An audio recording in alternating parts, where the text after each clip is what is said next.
Hi, ഇത് നമ്മൾ വയനാട് ചെയ്യണ പ്രൊജക്റ്റാട്ടോ. എല്ലാ വയനാട്ടിലത്തെ ഈ വീടിൻ്റെ പ്രൊജക്റ്റിൻ്റെ കൂടെയും ഈ ഒരു എലിവേഷൻ എന്താണെന്ന് വെച്ചിട്ടുണ്ടെന്നുണ്ടെങ്കിൽ, ഇപ്പം നമ്മളവിടെ ചുമരിൻ്റെ വർക്കുകൾ ചെയ്തുകൊണ്ടിരിക്കുകയല്ലേ, പെട്ടെന്ന് ഒരാൾക്ക് കണ്ടു കഴിഞ്ഞാൽ മനസ്സിലാവില്ല. അതായത് ഇതിൻ്റെ സ്ട്രക്ചർ ചെയ്യണ സമയത്ത് ഇത് ഇങ്ങനത്തെ ഒരു വീടാണോ, അതോ അവിടെയുള്ള ആൾക്കാർക്ക് തന്നെ ചിലപ്പോൾ സംശയം തോന്നും ഇത് വല്ല കോട്ടേഴ്സും ആണോ. കാരണം രണ്ട് പാർട്ടായിട്ട് മിഡിൽ ഭാഗം ഫുള്ളി ലീവിങ് എന്നുള്ളൊരു കൺസെപ്റ്റിലാണ് ഈ വീട് ചെയ്തുകൊണ്ടിരിക്കുന്നത്. അപ്പോൾ 2 സെക്ഷനായിട്ടാണ് ഇത് വരുന്നത്. ഒരുപാട് ലെങ്തി വീടായ കാരണം കൊണ്ട് നമ്മൾ 2 സൈഡത്തെ വർക്കുകൾ ആദ്യം ചെയ്യണ സമയത്ത് വീഡിയോ കാണുന്ന നിങ്ങൾക്ക് ആയിക്കഴിഞ്ഞാലും തോന്നും ഇതിപ്പോൾ എന്താ ഇങ്ങനെ നടുക്കിലൊരു പോർഷൻ ഒഴിഞ്ഞ് കിടക്കുകയാണല്ലോ, 2 സൈഡിലും വർക്കുകൾ നടക്കുന്നുണ്ടല്ലോ എന്ന്. അപ്പോൾ ഇത് സെക്ഷനായിട്ട് അതിൻ്റെ മുന്നത്തെ വീഡിയോയിൽ നമ്മൾ റൈറ്റ് സെക്ഷനിലുള്ള റൂംസിൻ്റെയും കാര്യങ്ങൾ ഏതാണ് കാണിച്ചിട്ടുണ്ടായിരുന്നത്. ഇപ്പോൾ നമ്മൾ ലെഫ്റ്റ് സൈഡിൽ കിച്ചൺ ഏരിയയുടെ ഭാഗങ്ങൾ ചുമരിൻ്റെ വർക്കുകളാണ് ഇപ്പം നടന്നുകൊണ്ടിരിക്കുന്നത്. അപ്പോൾ ഈ ഒരു വീട് ടോട്ടൽ 4000 സ്ക്വയർ ഫീറ്റിൻ്റെ വീടാണ്. ഇപ്പം നമ്മളിപ്പോൾ ഈ ഒരു രീതിയിൽ ചെയ്യുമ്പോൾ നമ്മൾക്ക് വേണമെന്നുണ്ടെങ്കിൽ ഒരുപാട് ഇൻഫ്രാസ്ട്രക്ചറും ഒരുപാട് ലേബേഴ്സും ഉണ്ടെന്നുണ്ടെങ്കിൽ ഈ ഭിത്തികളെല്ലാം ഒരേ സമയത്ത് തന്നെ ഈ രൂപത്തിലാക്കാൻ പറ്റാവുന്നതേ ഉള്ളൂ. പക്ഷേ ഇപ്പോഴത്തെ ഒരു കണ്ടീഷനിൽ നമുക്ക് അത് സാധിക്കാത്ത കാരണം കൊണ്ടാണ്. കാരണം ഇത്രയും വലിയൊരു വീടിന് നമ്മൾക്ക് സ്ട്രക്ചർ അടിക്കാനുള്ള ഷീറ്റുകൾ വേണമെങ്കിൽ തന്നെ ലക്ഷക്കണക്കിന് ഉൾപ്പെടെ ഷീറ്റുകൾ വേണം. അതുപോലെ തന്നെ ഇതേ സമയങ്ങളിൽ എൻ്റെ തൃശ്ശൂർ ഭാഗങ്ങളിൽ 4-5 വീടുകൾ ഇപ്പോഴും ചുമരിൻ്റെ വർക്കുകൾ നടന്നുകൊണ്ടിരിക്കുക. അപ്പോൾ എല്ലാ സ്ഥലത്തേക്കുള്ള ഇൻഫ്രാസ്ട്രക്ചറും കാര്യങ്ങളും അതുപോലെ തന്നെ അതിനുള്ള സ്റ്റാഫുകളും വേണം. ഇപ്പോൾ ഈ ഒരു വർക്ക് തുടങ്ങിയിട്ട് ഏകദേശം 1 മാസമായിട്ടുണ്ട്. ഇതിൽ ഏറ്റവും വലിയ സന്തോഷം എന്താ വെച്ചിട്ടുണ്ടെന്നുണ്ടെങ്കിൽ ഈ വർക്ക് തുടങ്ങിയിട്ട് ഇപ്പോൾ ഞാൻ പറഞ്ഞില്ല 1 മാസമായിട്ടുണ്ട്. 2 വീഡിയോസ് നമ്മൾ ഇട്ടിട്ടുണ്ട്. പക്ഷേ ഈ വീടിൻ്റെ ഓണർ അതായത് ജയകൃഷ്ണ സാറ് ഇന്നത്തെ ദിവസം വരെ, ഇന്നലെ ഞങ്ങൾ സൈറ്റിൽ മീറ്റ് ചെയ്തിട്ടുണ്ടായിരുന്നു, ഇന്നത്തെ ദിവസം വരെ ഈ വീടിൻ്റെ ഒരു വർക്കിൻ്റെ ഒരു ഡീറ്റെയിൽസ് അറിയാനോ അല്ലെങ്കിൽ വർക്കിൻ്റെ ഒരു കാര്യം ചോദിക്കാനായിട്ട് ഇന്നെ ഇതേവരെ കോൺടാക്ട് ചെയ്തിട്ടില്ല എന്നുള്ളതാണ് ഏറ്റവും വലിയ എനിക്ക് തോന്നിയൊരു നല്ല കാര്യം. ഇതേപോലെ വീടിൻ്റെ വർക്കുകൾ വന്ന് കണ്ടു നിന്നിരുന്ന ഒരാളാണ് നമ്മളെ കോട്ടയത്തുള്ള മാത്യു സാറും. കാരണം ഓൾറെഡി നമ്മൾ വീട് വെക്കുന്ന സമയത്ത് ഒരു പ്ലാന് തരും, എലിവേഷൻ തരും, നമ്മൾ ഡിസ്കഷൻ എല്ലാം ചെയ്യും. പിന്നെ അതുതന്നെയാണ് അവരുടെ ഫൈനൽ പ്ലാൻ വെച്ചാൽ സത്യം പറഞ്ഞാൽ ഇവർക്ക് പിന്നെ സംസാരിക്കേണ്ട ആവശ്യം വരുന്നില്ല. പിന്നെ സാറ് റിട്ടയർഡാണ്. സാറ് എപ്പോഴും സൈറ്റിൽ വന്ന് നോക്കാറുണ്ട്. സാറ് വരുന്ന സമയത്തൊക്കെ സാറ് വിചാരിച്ചതിനേക്കാളും നന്നായിട്ടാണ് വർക്ക് നടക്കണമെന്നുണ്ടെങ്കിൽ സ്വാഭാവികമായിട്ടും ആൾ പിന്നെ ആ കോൺട്രാക്ടറെ വിളിക്കേണ്ട ഒരു ആവശ്യം വരണില്ല. അപ്പോൾ ഞാൻ ഇന്നലെ ഇത് സാറിനെ കണ്ടപ്പോൾ സാറിനോട് ചോദിക്കുന്നത്, സാറ് ഇതേവരെയായിട്ട് സംശയങ്ങളൊന്നും ചോദിച്ചിട്ട് വിളിച്ചില്ലല്ലോ, എന്ത് സംശയങ്ങളൊന്നും ഇല്ലേ? സാറ് പറഞ്ഞത് ഓക്കെ ആണല്ലോ, അവരെല്ലാം കറക്റ്റായിട്ടാണല്ലോ ചെയ്യണത്, എനിക്ക് വിളിക്കാനായിട്ട് ഒരു കാരണങ്ങളൊന്നും കണ്ടില്ല, അതുകൊണ്ടാണ് വിളിക്കാത്തതെന്ന് പറഞ്ഞു. കഴിഞ്ഞ വീഡിയോയിൽ പറഞ്ഞ പോലെ തന്നെ ധനേഷാണ് അവിടെ വർക്ക് ചെയ്യണത്. കഴിഞ്ഞ വീഡിയോയിൽ ഞാൻ ധനേഷിനെ കാണിച്ചിട്ടുണ്ടായിരുന്നു. അപ്പം നിങ്ങൾ ഇപ്പോൾ ധനേഷ് ചെയ്യണ ഈ ചുമരെന്ന് പറഞ്ഞു കഴിഞ്ഞാൽ ഫുള്ളി അടിയത്തെ പില്ലേഴ്സിൻ്റെ കമ്പി നിങ്ങൾ കണ്ടില്ലേ, അതേ പില്ലേഴ്സ് നമ്മൾ മുകളിലേക്കിട്ട് 8 ഇഞ്ചിൻ്റെ ചുമരാണ് കേട്ടോ മിഡിലെ. കാരണം എന്താ വെച്ചാൽ നിങ്ങൾ കണ്ടു 2 സൈഡിൽ മാത്രമേ ചുമരുകളുള്ളൂ, മിഡിലിൽ മൊത്തം നമുക്ക് ഓപ്പൺ ഏരിയയാണ് വരുന്നത്, കൂട്ടിയാടും കാര്യങ്ങളൊക്കെ ആയിട്ട്. അപ്പോൾ ആ ഒരു കണ്ടിന്യൂസ് ചുമരും ഫുള്ളി 8 ഇഞ്ചിലാണ് ചെയ്യണത്. അതൊന്നും നമ്മൾ എഗ്രിമെൻറ്റിൽ ഇല്ലാത്ത കാര്യമാണ്. കാരണം നമ്മൾ 5 ഇഞ്ചിൻ്റെ ചുമരാണ് സാറിന്.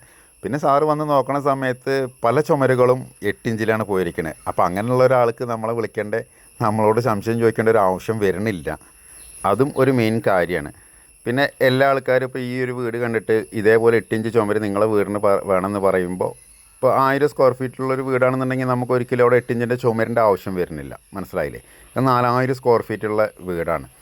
ഈ കാണിക്കുന്ന 2 പോർഷനും 2 എൻഡിലായിട്ടാണ് വരുന്നത്. ഇതിൻ്റെ മിഡിൽ ഏരിയയിൽ കൂട്ടിയാട്, ഡൈനിങ്, സ്റ്റെയർ കേസ് ഏരിയ എന്നൊക്കെ പറഞ്ഞിട്ട് ചുമരുകൾ വളരെ കമ്മിയായിട്ടുള്ള മിഡിൽ ഏരിയയാണ്. അതുകൊണ്ടാണ് നമ്മൾ അവിടുത്തെ ചുമരിൻ്റെയൊക്കെ തിക്നെസ് കൂട്ടിയിരിക്കുന്നത്.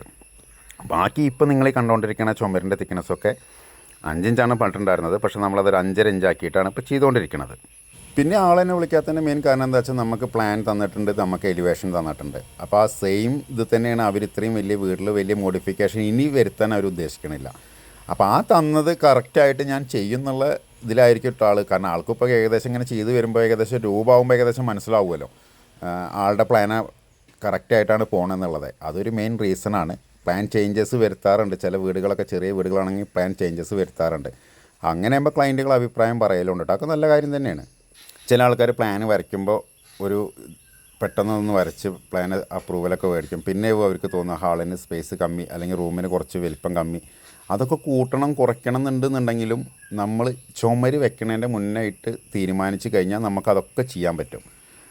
ചുമര് വെച്ചതിന് ശേഷമാണെന്നുണ്ടെങ്കിൽ, പ്രത്യേകിച്ച് നമ്മളെ പോലത്തെ ഈ കോൺക്രീറ്റ് ചുമരൊക്കെ ആണെന്നുണ്ടെങ്കിൽ പിന്നെ അത് ഇടിച്ച് പൊളിച്ച് കളയണത് കുറച്ച് ടാസ്ക്കാണ്.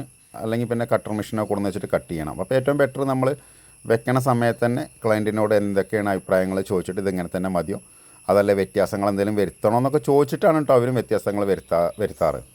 ഇതിപ്പോൾ നമ്മളെ പ്രൊജക്റ്റിൽ ഒറ്റപ്പെട്ട് നിൽക്കുന്ന ഒരു പ്രൊജക്റ്റ് ആയതുകൊണ്ട് തന്നെ ഞാനത് ഗ്രൂപ്പിൽ നമ്മളെ വീഡിയോസ് വരുമ്പോൾ മാത്രമാണ് നമ്മളെ പ്രൊജക്റ്റ് ഇങ്ങനെ നടക്കുന്നുണ്ടല്ലോ എന്ന് ഞാൻ നോക്കാറ്. കാരണം നേരത്തെ പറഞ്ഞ പോലെ തന്നെ കറക്റ്റ് പ്ലാന്, കറക്റ്റ് എലിവേഷൻ, അതേപോലെ തന്നെ ലേ ഔട്ട്, ബെഡ് എങ്ങനെ ഇടണം, എവിടെയാണ് ഇതിൻ്റെ പവർ ടൂൾസ് വരുന്നത്, അല്ലെങ്കിൽ പവർ പ്ലഗ് എവിടേക്കാണ് വേണ്ടത്, എല്ലാം ഡീറ്റെയിൽ ഡ്രോയിങ് ഉണ്ടാവണ കാരണം കൊണ്ട് ധനേഷ് പോലും എന്നെ വിളിക്കാറില്ല. കാരണം ബെഡ് എവിടെ വരുന്നത്, ബെഡ് സ്വിച്ച് എവിടെ വേണ്ടത്, ഫ്രിഡ്ജ് എവിടെ വരുന്നത്, എല്ലാം ഇതിൽ ഡീറ്റെയിലിംഗ് ആയിട്ട് കാണിച്ചിട്ടുണ്ട്. അപ്പോൾ അങ്ങനെ കാണിക്കുന്ന സമയത്തുള്ള ബെനിഫിറ്റ് എന്താ വെച്ചിട്ടുണ്ടെന്നുണ്ടെങ്കിൽ നമ്മളെ സൈറ്റിലെ സൂപ്പർവൈസർക്ക് തന്നെ അത് കറക്റ്റായിട്ട്, കാരണം നമ്മളിത് ദിവസം ചെയ്യണ വർക്കല്ലേ. ഒരു വിധമൊക്കെ നോർമൽ ഒരു വീടിന് സത്യം പറഞ്ഞു കഴിഞ്ഞാൽ നമ്മളെ സൂപ്പർവൈസേഴ്സിന് തന്നെ ഇലക്ട്രിക്കൽ പോയിൻറ്റ്സും കാര്യങ്ങളും ഇടാൻ പറയാം. പിന്നെ ഞാനതിൽ ഇൻവോൾവ് ആവണം എപ്പോഴാണ് വെച്ചിട്ടുണ്ടെന്നുണ്ടെങ്കിൽ ചില ക്ലയൻറ്റ്സ് ചില റിക്വയറി പറയും. അതായത് അവർക്ക് അവിടെ ഇന്നത് വേണമെന്ന് പറയുമ്പോൾ മാത്രമാണ് നമുക്ക് പവർ പ്ലഗിൻ്റെ ആണെന്നുണ്ടെങ്കിൽ അല്ലെങ്കിൽ ഇലക്ട്രിക്കൽ ഡീറ്റെയിൽസ് എനിക്ക് പറഞ്ഞു കൊടുക്കേണ്ട ഒരു ആവശ്യം വരുന്നുള്ളൂ. അപ്പോൾ ഇത് ഓൾറെഡി എല്ലാം ഇതിലുള്ള കാരണം കൊണ്ട് ധനേഷ് കോണ്ടാക്റ്റിങ് വളരെ കമ്മിയാണ്. അവ ചെയ്യണ ചുമരിൻ്റെയും ഡീറ്റെയിൽസും നമുക്ക് വാട്സപ്പ് ചെയ്തിടുന്നുണ്ട്. പക്ഷേ ഇപ്പം ഞാൻ പോയിട്ട് സാറിനോട് ചോദിച്ചു, നിങ്ങളെ ഇലക്ട്രിക്കൽ ഡീറ്റെയിൽസ് പോയിൻ്റ് എല്ലാം പറഞ്ഞ പ്രകാരം തന്നെ കറക്റ്റാണോ ചോദിച്ചപ്പോൾ സാറ് പറഞ്ഞാൽ എല്ലായിടത്തും ഉണ്ട്, ഓക്കെയാണ്. അധികം ഞാൻ പറഞ്ഞ് ഇടിയിക്കണതാണ്. കാരണം ഇപ്പോൾ നമുക്ക് ഔട്ടിക്ക് ഇത്രയും വലിയ വീടൊക്കെ ആകുമ്പോൾ ഔട്ടിക്ക് കൂട്ടിയടിക്കുള്ളൊരു പോയിൻ്റ് അതൊന്നും ഇപ്പോൾ ഡീറ്റെയിലിങ്ങിൽ കാണിച്ചിട്ടുണ്ടാവില്ല. അപ്പോൾ അങ്ങനത്തെ കാര്യങ്ങളൊക്കെ നമ്മളത് പറഞ്ഞ് ചെയ്യിക്കുക എന്നല്ലാണ്ട് ബാക്കിയുള്ള ഉള്ളിലത്തെ വർക്കുകൾക്ക് കംപ്ലീറ്റ് ഓൾറെഡി പ്ലാൻ ഉണ്ടാവുകൊണ്ട് വളരെ നല്ല സുഖമാണ്. സത്യം പറഞ്ഞിട്ടുണ്ടെന്നുണ്ടെങ്കിൽ നിങ്ങൾക്ക് നിങ്ങളുടെ വീടിൻ്റെ ഉള്ളിലെ ബെഡ് എങ്ങനെ വരും, നിങ്ങളെ കബോർഡ്സ് എവിടെയൊക്കെ വരും, എല്ലാ സ്പേസും കറക്റ്റായിട്ട് ആ 3D വ്യൂവിൽ മെൻഷൻ ചെയ്യുകയാണെന്നുണ്ടെങ്കിൽ ഈ ഒരു കോംപ്ലിക്കേഷൻ ഒഴിവാക്കാം. അതായത് നമ്മളിപ്പോൾ നമ്മളൊരു ഐഡിയയ്ക്ക് അനുസരിച്ച് റൂമിലൊരു പോയിൻ്റ് നിങ്ങൾക്ക് സൗകര്യത്തിന് വേണ്ടിയിട്ട് ഔട്ട് തരുന്നുണ്ടാവും. അതായത് ഒരു സ്റ്റഡി അവിടെ ഇടാമെന്ന് വെച്ചിട്ട് നമ്മളൊരു സ്പേസ് നോക്കിയിട്ട് അതിട്ട് കഴിഞ്ഞാൽ പിന്നെ നിങ്ങൾ കബോർഡ് ചേഞ്ച് ചെയ്യുമ്പോൾ ആ DB കബോർഡിൻ്റെ ഉള്ളിലായിട്ട് പോകും. അപ്പോൾ അതില്ലാണ്ടിരിക്കുകയാണ് എപ്പോഴും നല്ലത് ഒരു ഫ്ലോർ പ്ലാനിങ് ഉണ്ടാക്കി വയ്ക്കുക എന്നുള്ളതാണ്. കുറേ ആൾക്കാർ ചോദിക്കും ഇലക്ട്രിക്കൽ ഡ്രോയിങ് വേണമെന്ന്. സത്യം പറഞ്ഞാൽ ഞങ്ങൾക്ക് ഇലക്ട്രിക്കൽ ഡ്രോയിങ് അല്ല വേണ്ടത്, നിങ്ങളെ ഫ്ലോർ പ്ലാനിങ്ങിൻ്റെ ഡ്രോയിങ്ങാണ് വേണ്ടത്. ആ ഫ്ലോർ പ്ലാനിങ്ങിൻ്റെ ഡ്രോയിങ്ങിൽ കറക്റ്റായിട്ടുണ്ടായിരിക്കും നിങ്ങളെ എല്ലാ സാധനം എവിടെ വെക്കണം എന്നുള്ളത്. അത് നിങ്ങൾ വരയ്ക്കുന്ന സമയത്ത് നിങ്ങൾ ഫൈനലൈസ് ചെയ്ത് കഴിഞ്ഞ് കഴിഞ്ഞാൽ പിന്നെ ഒരു ഇലക്ട്രിക്കൽ ഡ്രോയിങ്ങിന് സെപ്പറേഷനായിട്ട് നിങ്ങൾ പൈസ ചിലവാക്കേണ്ട ആവശ്യം വരുന്നില്ല. ഈ ഒരു വീഡിയോയിൽ ഞാൻ പിന്നെ ഈ ഒരു വീടിൻ്റെ ബേസ്മെൻറ്റ് എങ്ങനെ ചെയ്തിട്ടുണ്ടെന്നുള്ള ആൾക്കാർക്ക് അറിയണ്ടേ. അപ്പോൾ അതിന് വേണ്ടിയിട്ട് ആ ഒരു വീഡിയോയും കൂടി ഞാൻ അതിൽ അറ്റാച്ച് ചെയ്തിട്ടുണ്ട്. ഞാൻ ഇതിൻ്റെ മുന്നത്തെ വീഡിയോസിലൊന്നും ഇതിൻ്റെ ഒരു ബേസ്മെൻറ്റ് എങ്ങനെ ചെയ്തിട്ടുണ്ടെന്ന് പറഞ്ഞിട്ടുണ്ടായിരുന്നില്ല. 4000 സ്ക്വയർ ഫീറ്റ് വീടിന് എത്ര പില്ലർ വരുന്നുണ്ടെന്ന് നിങ്ങൾ കണ്ടില്ലേ. ഇത്രയും പില്ലേഴ്സ് വരുന്നുണ്ട്. അതിൽ ഇത്രയും പില്ലേഴ്സ് നമ്മൾ ഫുട്ടിങ് ചെയ്ത് അവിടുന്ന് കൊടുന്ന കമ്പികൾ ഉപയോഗിച്ചിട്ട് തന്നെയാണ് ഈ വീടിൻ്റെ ചുമരുകൾ ചെയ്യണത്. അതിൽ തന്നെ ഇത്രയും വലിയ വീടായ കാരണം കൊണ്ട് ഏതൊക്കെ പില്ലേഴ്സ് ഡബിൾ ഹൈറ്റിൽ പോണ പില്ലേഴ്സ് ഉണ്ട്. അപ്പോൾ അതിൻ്റെയൊക്കെ റിക്വയർമെൻറ്റിനനുസരിച്ചിട്ട് അതേ പില്ലേഴ്സ് സെയിം ഇത് തന്നെ നോർമൽ രീതിയിൽ ചെയ്യണ അതേ പില്ലേഴ്സ് തന്നെയാണ് നമ്മൾ മുകളിലേക്ക് കൊണ്ടുപോകുന്നതും. എപ്പോഴും വീടുകൾ വ്യത്യസ്തമാണ്. ഒരാളും ഒരു 1000 സ്ക്വയർ ഫീറ്റോ 800 സ്ക്വയർ ഫീറ്റോ വീട് വെച്ചിട്ട് കമ്പയർ ചെയ്തിട്ട് അത് വലിയ വീടുകൾ ചെയ്യുമ്പോൾ ഇതേ രീതിയിൽ തന്നെയാണ് ചെയ്യുക എന്നുള്ളത് നിങ്ങൾ ചിന്തിക്കരുത്. വീടിൻ്റെ വലുപ്പത്തിനും ഇതിനും അനുസരിച്ചിട്ട് വീടിൻ്റെ സ്പെസിഫിക്കേഷൻ മാറും, അതിലുപയോഗിക്കുന്ന മെറ്റീരിയൽസിൻ്റെ തിക്നെസ് മാറും. ഇപ്പോൾ കമ്പിയാണെങ്കിലും കോൺക്രീറ്റിൽ വരെ വ്യത്യാസങ്ങൾ വരുത്താറുണ്ട്. കോൺക്രീറ്റിൽ റേഷ്യോ വ്യത്യാസം വരുത്തുകയെന്ന് പറയുന്നത് ഇപ്പോൾ നമ്മൾ എറണാകുളത്ത് ചെയ്യണ മരടിൽ ചെയ്യണ ബേസ്മെൻറ്റിന് നമ്മൾ സാധാരണ ഒരു M20 ഗ്രേഡിൻ്റെ കോൺക്രീറ്റ് റേഷ്യോ അല്ല നമ്മളവിടെ ചെയ്യണത്. കാരണം ഈ ഒരു കോളം നിങ്ങൾ കണ്ടില്ലേ, ഇതാണ് ശരിക്കും ഒരു കോളം ഫൂട്ടിങ്ങിൽ നമ്മൾക്ക് ഭൂമിയിൽ കുഴിച്ചാൽ കിട്ടാവുന്നൊരു രീതി. ഇതിപ്പോൾ ഏകദേശം ഒരു 1.5 മീറ്ററോളം ഡെപ്തിലാണ് കിടക്കുന്നത്.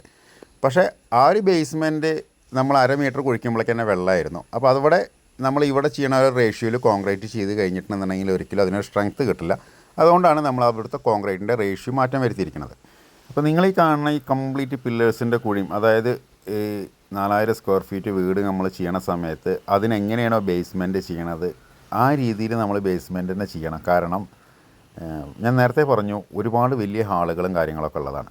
ചുമരുകൾ ഏറ്റവും വലിപ്പം കൂടിയ വീടാവുന്ന സമയത്ത് ചുമരുകൾ വളരെ കുറവായിരിക്കും.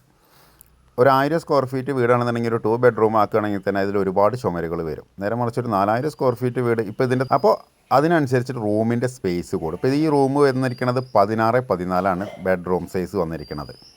അപ്പോൾ ഈ ഒരു രീതിയിൽ കോളം ഫുട്ടിങ് ചെയ്തിട്ട് ബേസ്മെൻറ്റ് ഇട്ട് അതിൻ്റെ മുകളിൽ നമ്മൾ ചെയ്യുന്ന കോൺക്രീറ്റ് ചുമരം കൂടി വന്നു കഴിഞ്ഞാൽ ജയകൃഷ്ണൻ സാർ എന്നല്ല ഒരുവിധം ക്ലയൻറ്റൊന്നും ഞങ്ങളെ വിളിക്കില്ല. കാരണം ആലോചിച്ച് കഴിഞ്ഞാൽ തന്നെ അറിഞ്ഞൂടെ. കാരണം നാട്ടിൽ കൺസ്ട്രക്ഷൻ നമ്മൾ മാത്രമല്ല വേറെ ഒരുപാട് ആൾക്കാർ ചെയ്യുന്നുണ്ട്. ഇപ്പോൾ നിങ്ങൾ നേരത്തെ കണ്ടു ആ ചുമരിൻ്റെ സ്ട്രെങ്ത്തും കാര്യങ്ങളും അതിൽ എത്രത്തോളം കമ്പി കയറുന്നുണ്ട് എന്നുള്ളതും.